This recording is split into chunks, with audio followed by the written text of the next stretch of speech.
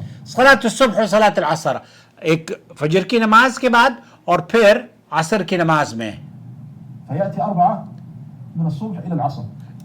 وہ صبح کو جو 4 فرشتے آتے ہیں وہ عصر تک آپ کی نگرانی کرتے ہیں، آپ کے اعمال کو لکھتے رہتے ہیں. ثم يصعد هؤلاء الأربعة ويأتي 4 آخرون. اور پھر 4 عصر کے وقت چلے جاتے ہیں اور آپ کے لیے 4 اللہ رب العالمین اور فرشتے بھیج دیتا ہے. فيبقون مع الإنسان من العصر إلى الصبح.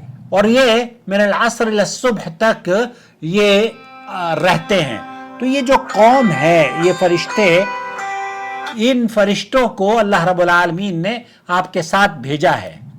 كما قال عليه الصلاة والسلام يتعاقبون فيكم ملائكة بالليل وملائكة بالنهار. اللہ کے رسول صلی اللہ علیہ وسلم نے انہی ملائکہ کا تذکرہ بھی حدیث میں بیان فرمایا ہے، صلاۃ الصبح والعصر. فعلى هذا يكون قد وكل لكل إنسان في اليوم والليلة.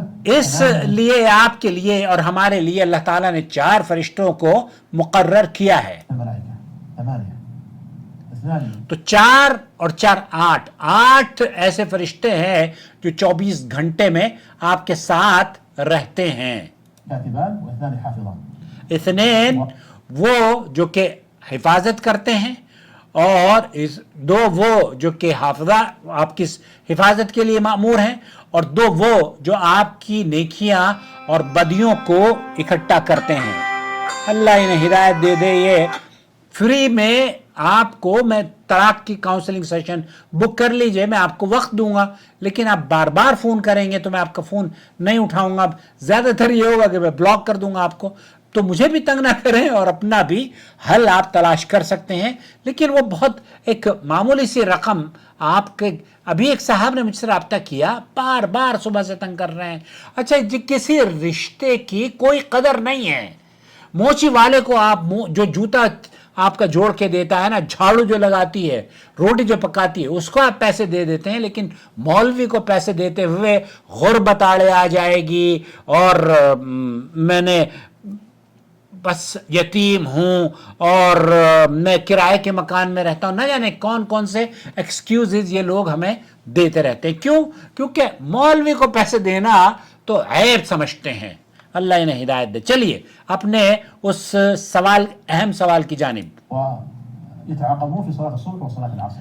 وہ صبح سے عصر تک اور عصر سے صبح تک رہتے ہیں، آپ کی نیکیاں اور آپ کے گناہوں کو تحریر کرتے رہتے ہیں. جب مصلی سلام کرتا ہے السلام علیکم ورحمۃ اللہ، السلام علیکم ورحمۃ اللہ، تو وہ اپنی دائیں جانب جو لوگ بیٹھے ہیں ان کو بھی سلام کر رہا ہوتا ہے اور فرشتوں کو بھی سلام کر رہا ہوتا ہے. اماماً او مأموماً، آپ امام ہوں یا مقتدی ہوں.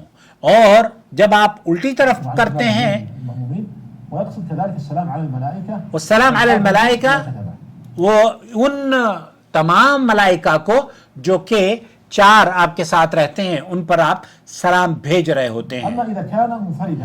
اما اذا كان منفردا، اگر آپ مقتدی ہیں اور اکیلے نماز پڑھ رہے ہیں، فإنه يقصد الملائكة. پھر اس سے مراد ملائکہ ہے. جیسے کہ آپ نے اس سوال میں کہا ہے کہ ہم کیا ملائکہ کو سلام کر رہے ہوتے ہیں. تو عورتیں چونکہ ہمارے یہاں کبھی کبھار ہی جماعت سے نماز پڑھتی ہیں، اللہ تعالیٰ آپ کو توفیق دے، مساجد میں جایا کریں کبھی کبھی اپنے شوہروں کو، اپنے محرم کو لے کر. اہل حدیثوں کی تمام مساجد میں، خاص طور پر حیدرآباد میں بھی بڑی جو مساجد ہیں اس میں مسجد بلقیس ہے یا دوسری جو مساجد ہیں وہاں جائیں. عورتوں کی مساجد بھی ہیں، جمعہ کا خطبہ سنیں آپ. دہلی میں بھی عورتوں کی جو مساجد ہیں ان میں آپ خطبہ بھی سن سکتی ہیں اور نمازیں بھی پڑھ سکتی ہیں. تو اہل حدیثوں کی مساجد میں کراچی، پاکستان میں بھی الحمدللہ ہماری خواتین نماز پڑھتی ہیں. تو جب آپ مسجدوں میں نماز پڑھیں گی تو ملائکہ اور لوگوں کو سلام کر رہی ہوں گی، اور جب آپ اپنے گھر میں نماز پڑھ رہی ہیں تو ملائکہ کو آپ سلام کر رہی ہوتی ہیں اور آپ کے ساتھ تو لوگ نہیں ہوتے. اس لیے آپ اپنا بہت خیال رکھیں. اللہ تعالیٰ آپ کی نیکیوں کو قبول فرمائے. تقبل اللہ منا ومنکم صالح الاعمال وکل عام وانتم بخیر. اے اللہ کے بندوں، آپ نے یہاں نبی کریم صلی اللہ علیہ وسلم کی نماز کا پیارا نمونہ دیکھ لیا ہے۔ ہماری آپ سے نہایت ہی خلوص سے یہ درخواست ہے کہ آپ اپنی نمازیں اپنے پیارے رسول صلی اللہ علیہ وسلم کے نمونے کی روشنی میں پڑھیں، تاکہ ان نورانی نمازوں کو آپ اللہ کے یہاں قبول پائیں۔